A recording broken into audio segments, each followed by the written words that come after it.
Okay, quick spoiler talk for Inheritance. Like I said, there wasn't much to spoil this week, but Inheritance by Neil Berger. So once again, Maya is running around the globe.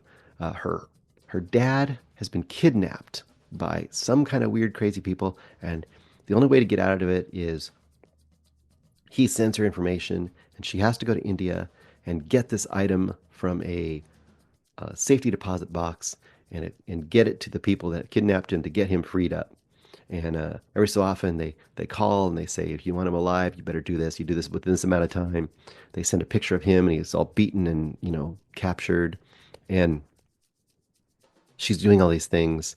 Meanwhile, some other people are chasing her and they're saying they're from the State Department or they're from I forget what they are exactly, but Americans, because they're supposed to be on this drive that she eventually gets in India. On this drive is supposed to be arms secrets. She finds a story talking about this person that was killed in India who had these arms secrets, but they had never found the documents. They're on this drive, and her father is connected with this. And it seems very plausible because she knows he has shady dealings. But as a viewer, I was suspect the whole time. He seems like a scam artist.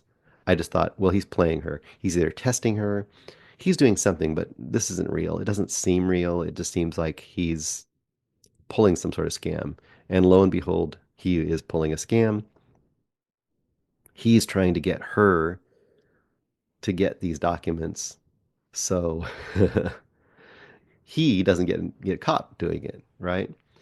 And supposedly he's captured this whole time, and she eventually figures out that he's probably not, that he, based on other documents that are on this drive, she figures that he might be in actually no, she has his iPad.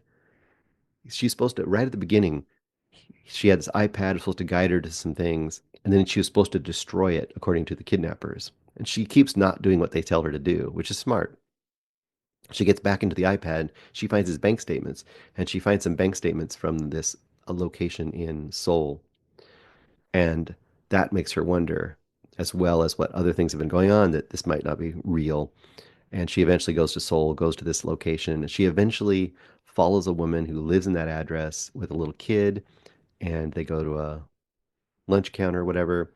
And lo and behold, her dad, who supposedly is either dead or kidnapped still, either in Egypt or India, is, all good. He's fine. He's living life and having breakfast with his Korean family that she knows nothing about. And of course, that really upsets her. Anyway, one thing leads to another. They have a showdown on a bridge where she gives a very awkward and staged speech about her knowledge of that bridge, which I thought was pretty heavy-handed.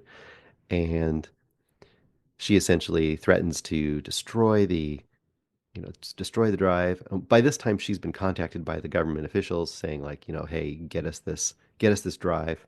This is government secrets. This cannot be going to the wrong hands. And she essentially, you wonder at that point, is she working for them and going to get him caught, or what is she doing? She has a confrontation with him. They have an emotional kind of a meeting of the minds where essentially she essentially says like, you've been terrible to me my whole life. I don't care what you're saying to me. You're I'm done with you. No more. And he's the whole time trying to cajole her into giving him the drive one way or another. Oh, I'll be here and I'll do stuff, and giving her promises, which now at this point she's at least smart enough not to believe anymore. She drops the drive into the river, destroying it forever, and he just punches her in the face and runs off, you know, proving that he is as bad as she always thought he was, and ending forever their daughter father relationship, assumingly. And then the very, very final scene is she goes back to America. She gets questioned by the authorities when she gets there, and they discover that she's destroyed the drive, and they're really angry at her because obviously she had these secrets in her possession and did not turn them back over. But for whatever reason, I guess they can't hold her on that because she doesn't have the drive anymore. I don't know. They don't quite explain that. But the very last scene is back in her apartment.